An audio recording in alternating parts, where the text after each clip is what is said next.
Assalamualaikum warahmatullahi wabarakatuh. Perkenalkan, saya Siva Fadila, CPNS Kementerian Imigrasi dan Pemasyarakatan, peserta Latsar tahun 2026 dari kelas A17 kelompok 4. Pada video ini, saya akan mereview kembali pembelajaran yang telah saya terima terkait agenda 1 dari modul 1, 2, dan 3. Pada modul 1, saya telah mempelajari tentang wawasan kebangsaan, bela negara, serta sistem administrasi Negara Kesatuan Republik Indonesia atau SANGP. Wawasan kebangsaan adalah cara pandang bangsa Indonesia dalam rangka mengelola kehidupan berbangsa dan bernegara. Terdapat 4 konsensus dasar berbangsa dan bernegara, yaitu 1. Pancasila sebagai dasar dan ideologi negara. 2. Undang-Undang Dasar 1945 sebagai konstitusi negara. Yang ketiga, Bhinneka Tunggal Ika sebagai semboyan pemersatu dalam keberagaman. Keempat, NKRI sebagai bentuk negara Indonesia. Adapun simbol negara seperti bendera merah putih, bahasa Indonesia, lambang Garuda Pancasila, dan lagu Indonesia Raya sebagai identitas pemersatu dan lambang penghormatan bangsa. Terdapat 5 nilai-nilai dasar dalam bela negara. Yang pertama, cinta tanah air, sadar berbangsa dan bernegara, setia pada Pancasila, rela berkorban, kemampuan awal, bela negara. SANGKRI tersendiri adalah sistem penyelenggaraan kehidupan negara dan pemerintahan Indonesia yang melibatkan seluruh komponen bangsa untuk mencapai tujuan nasional. Pada bab ini, inti keseluruhannya adalah Undang-Undang Dasar 1945 adalah landasan konstitusional utama negara Indonesia. Pembukaan Undang-Undang Dasar 1945 mengandung nilai dasar, cita-cita, dan tujuan negara. Pancasila menjadi dasar dari seluruh sistem hukum dan penyelenggara negara. ASN menjadi pelaksana utama dalam mewujudkan tujuan nasional sesuai Undang-Undang Dasar 1945.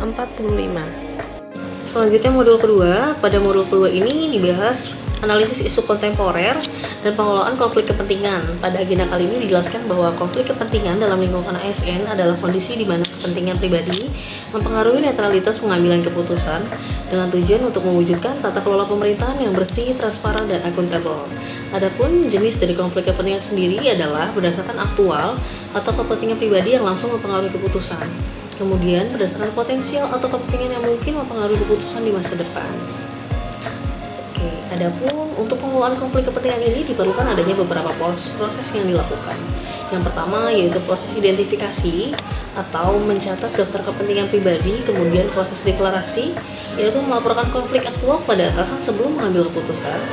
Kemudian yang ketiga adalah proses pengendalian di mana atasan menetapkan mitigasi, dan yang keempat proses pengawasan atau mekanisme pengaduan dan audit internal.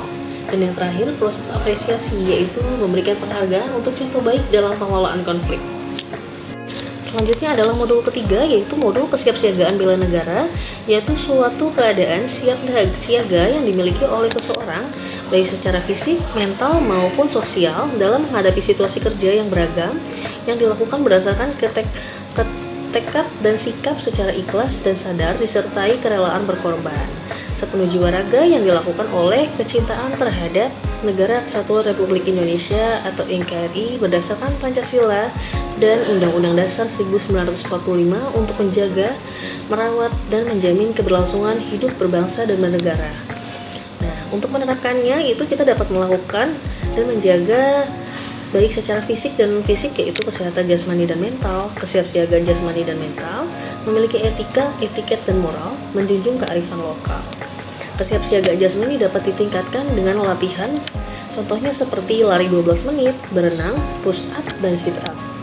Kemudian untuk meningkatkan kesehatan jasmani, dapat menerapkan pola hidup sehat, melakukan aktivitas yang sehat, berpikir sehat, berada di lingkungan yang sehat, istirahat yang cukup, juga olahraga yang teratur dan terukur.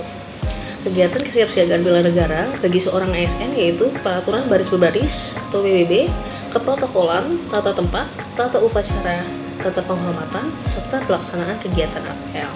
Sekian penjelasan dari saya terkait agenda 1, modul 1, 2, 3. Kurang lebihnya mohon maaf. Assalamualaikum warahmatullahi wabarakatuh.